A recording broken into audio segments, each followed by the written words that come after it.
Hello viewers, welcome to the channel. आज की इस वीडियो में हम करने वाले हैं क्लास 9 का हिस्ट्री का chapter 2 socialism in Europe and Russian revolution के assertion and reason questions.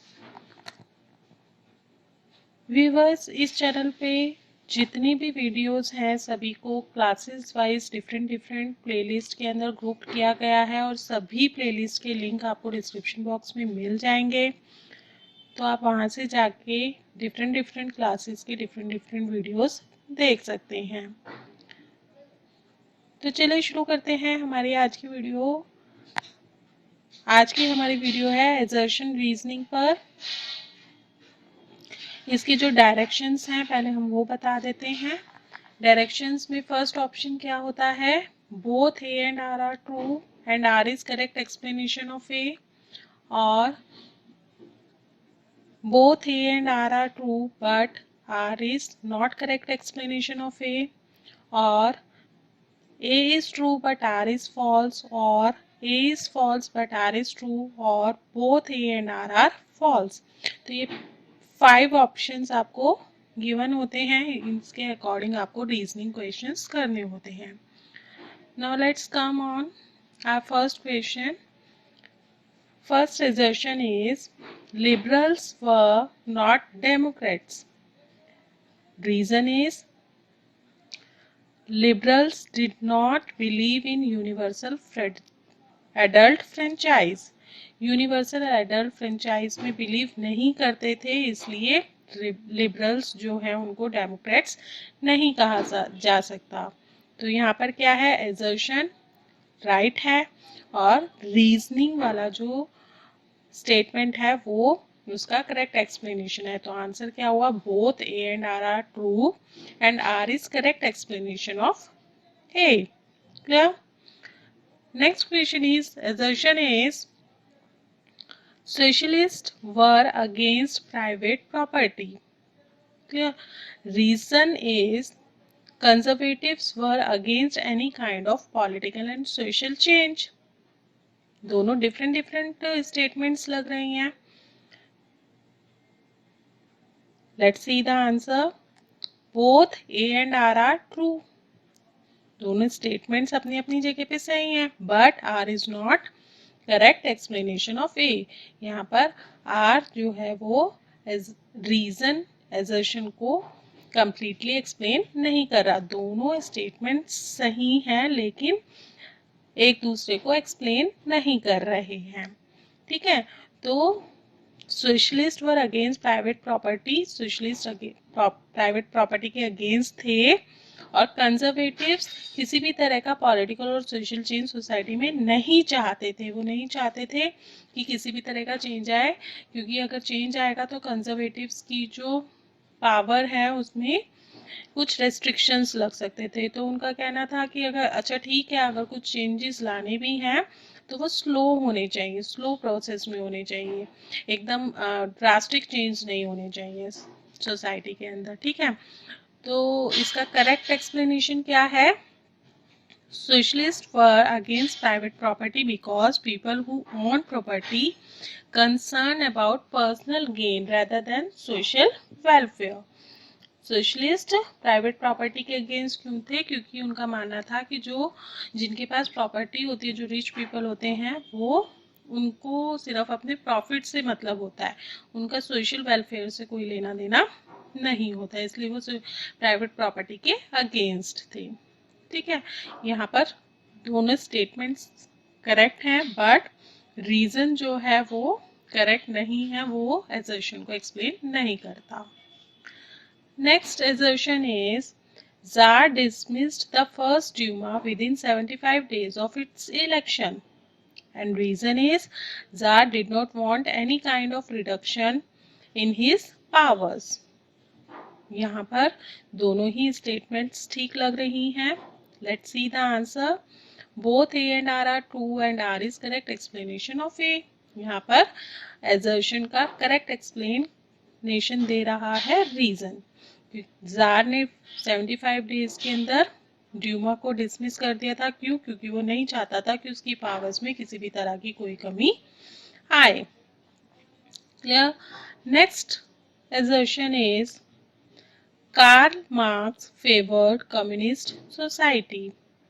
Karl Marx communist society को फेवर करता था, प्राइवेट प्रॉपर्टी को फेवर नहीं करता था। और रीजन क्या है? Private capitalists had profit motive. यहाँ पर भी जो रीजन लग रहा है वो करेक्ट लग रहा है। Let's see the answer. Both A and R true and R is correct explanation of A. Both statements are correct and R is providing correct explanation of assertion. Karl Marx communist society को favour करता था, क्यों? क्योंकि private capitalist जो थे उनका मतलब क्या होता था? प्रॉफिट कमाना होता था, वो सिर्फ प्रॉफिट में इंटरेस्ट रखते थे। Next assertion is social democrats believe that workers should be the main force of revolution in Europe. And reason is social revolutionaries believed that peasants would be the revolutionary class in Europe.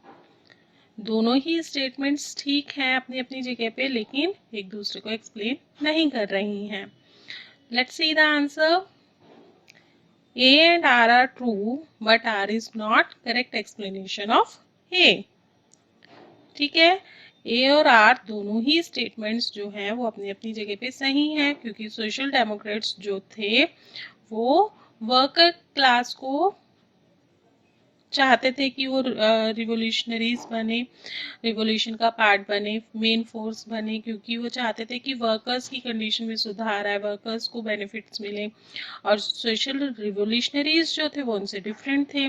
उनका मानना था कि peasants को उनके peasants के जो rights हैं वो इम्प्रूव होने चाहिए, पीजेंट्स को लैंड प्रोवाइड करानी चाहिए। जो रिच पीपल है, लैंड लॉर्ड्स है, जो नोबल पीपल है, उनकी लैंड जो है वो पीजेंट्स को प्रोवाइड करा देनी चाहिए। तो दोनों के ही जो थिंकिंग्स थी वो डिफरेंट थी। तो एजर्शन का राइट एक्सप्लेनेशन क्या होगा? Democrats thought that peasants were not united group, some are rich while others are poor. उनका मानना था वो क्यों नहीं चाहते थे कि पीजेंट्स रिवोल्यूशनरीज बने, रिवोल्यूशन का पार्ट बने, क्योंकि उनका मानना था कि पीजेंट्स जो है, कुछ पीजेंट्स तो रिच हैं और कुछ पुअर है, वो यूनाइटेड ग्रुप नहीं है, जबकि वर्कर क्लास जो है वो यूनाइटेड ग्रुप है। ठीक है ना? तो ये उनका मानना था, इस वजह से वो चाहते थे, सोशल डेमोक्रेट्स चाहते थे कि वर्कर क्लास रिवोल्यूशन का मेन फोर्स बने, ना कि पीजेंट्स। जबकि रिवोल्यूशनरीज का क्या मानना था कि पीजेंट्स जो हैं उनको रिवोल्यूशन का पार्ट बनाना चाहिए, मेन फोर्स बनाना चाहिए, और उनके लिए जो लैंड है वो उनको प्रोवाइड करवानी चाहिए। दोनों की थिंकिंग एक दूसरे से डिफरेंट थी। तो यहाँ पर जो राइट ऑप्शन होगा वो होगा A and R are true, but R is not correct explanation of A. Next assertion is second international was formed in Britain, and reason is to coordinate the efforts of socialists all over Europe. Second international Britain में बनी थी? नहीं, second international कहाँ बनी थी? Paris में बनी थी। तो यानी कि यहाँ पर जो एजर्शन है वो गलत है, लेकिन जो रीजन है to coordinate the efforts of socialist all over the Europe, ये राइट है। तो यहाँ पर आंसर क्या होगा? A is false but R is true. ठीक है ना? ए गलत है, आर सही है। Second International was formed in Paris in 1889 to coordinate efforts of socialist all over Europe. Clear? Second International बनाई गई थी, लेकिन पेरिस में बनी थी 1889 के अंदर। और क्यों बनी थी? रीजन करेक्ट है, to coordinate the socialist all over Europe. Europe के डिफरेंट डिफरेंट पार्ट्स में छोटे छोटे सोशलिस्ट ग्रुप बने हुए थे, तो सभी ग्रुप्स के एफर्ट्स को कोऑर्डिनेट करने के लिए एक इंटरनेशनल बॉडी बनाई गई थी, जिसको नाम दिया गया second international. Clear? That is all for today. I hope you like the video. अगर आपको ये वीडियो पसंद आए तो प्लीज़ इस वीडियो को लाइक कर दीजिए, फ्रेंड्स के साथ में ज़्यादा से ज़्यादा शेयर कर लीजिए। और अगर इस चैनल को अभी तक सब्सक्राइब नहीं किया है या पहली बार इस चैनल को देख रहे हैं तो जल्दी से चैनल को सब्सक्राइब कर लीजिए। फिर मिलेंगे एक नई वीडियो में एक नए चैप्टर के साथ। तब तक के लिए बाय बाय।